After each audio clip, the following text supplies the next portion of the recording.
What's up everyone, Danny Lightning back with another CSR2 video. Today we are checking out the brand new Chevy Bel. This thing is really cool. We're going to do a stage 5 shift and tune. We're going to do a stage 6 maxed out shift and tune. We're going to show you how to set this thing up to do really well at live racing, and we're going to do a review on the car. So let's get to the stage 6 maxed out shift pattern and tune. To tune this car when it's 100% maxed out, nitrous all the way to the right. Final drive 2.24 in tire pressure on 8 psi, and that is going to give us a 6.790 on the dyno time. Huge shout out to YouTuber Nitro for CSR. This video is made possible by Nitro, so check him out on YouTube. There's a link in the video's description. To drive this car when it's maxed out, we're going to try and get a perfect start. The needle's going to kick back. Shortly after the kickback, shift into second gear and hit your nitrous and all the rest of the shifts right before the red line. 3, 2, 1, go. Second nitrous, third, fourth, fifth, sixth.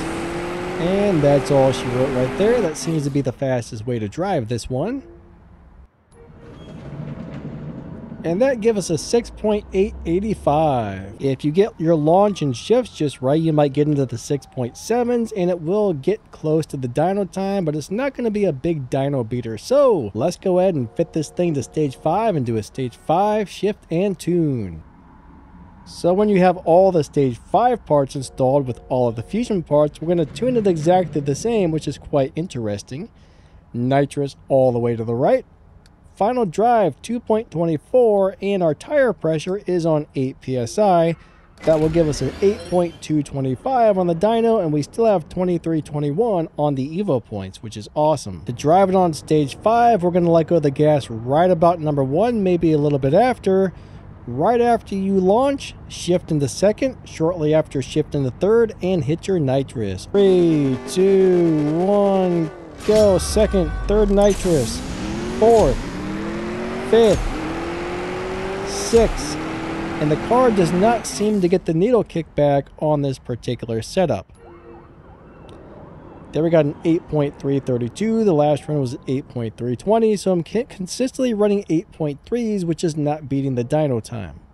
Alright, so I found a really good live racing setup. I think this should perform great at the low performance point high Evo tune setup. So let me show you guys what parts to install and how to tune it and shift it for that. For the low performance point high Evo live racing setup that does not require any stage 6 parts, put your engine to stock, turbo stock, intake stage 3, nitrous stage 5, body stock, tire stage 5, transmission stage 5. To tune it, nitrous all the way to the right.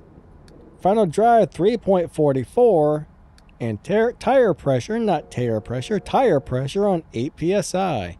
And that is going to give us a 9.999 and put us into the 10.0 lobby if we can get the car to run 10.0. Well, let's find out. We're going to do a very standard shift pattern. Just shift into second and hit your nitrous right after launch. The rest of the shifts right before the red line. 3, 2, 1, go. Second nitrous, third gear, fourth gear, fifth gear, sixth gear. And that should get us very close to running a 10.0, maybe a little bit faster and maybe just a little bit slower. But we're going to be very, very close to a 10.0. There we got a 9.595. So as long as you can win these live races without beating the dyno time, the car will stay in the same lobby, and the game won't pick it up and push it into an incorrect lobby where it can't win anymore. So this should do pretty darn well for live racing. Alright, so it's review time, and this car does a little bit over 400 miles per hour. The 0 to 60 times are just under 1 second. The 0 to 100 times are just over 1 second, so the acceleration is pretty good. The top speed is good. The car is fast. We're running, what, 6.8, 6.7s with this thing? My only complaint is it's not really naturally beating dyno. Maybe you can tune it to beat the dyno, but on a standard tune, it's not much of a dyno beater.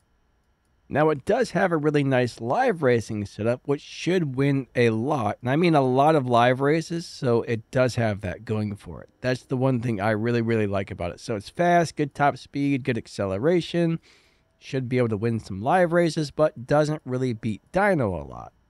So is this car worth buying or upgrading or getting? Well, yes, I think it is. If you need a fast car that's got good specs and you don't care about it beating dyno, Or if you need a good live racer, yes, this car looks amazing. It performs well. I think if they sell this car for $20, which is how I think we're going to get it, I'm probably going to go ahead and buy this thing. And yes, if you have enough parts on this car, it will beat all the bosses, so you can get through the Tempest races and whatnot with this car.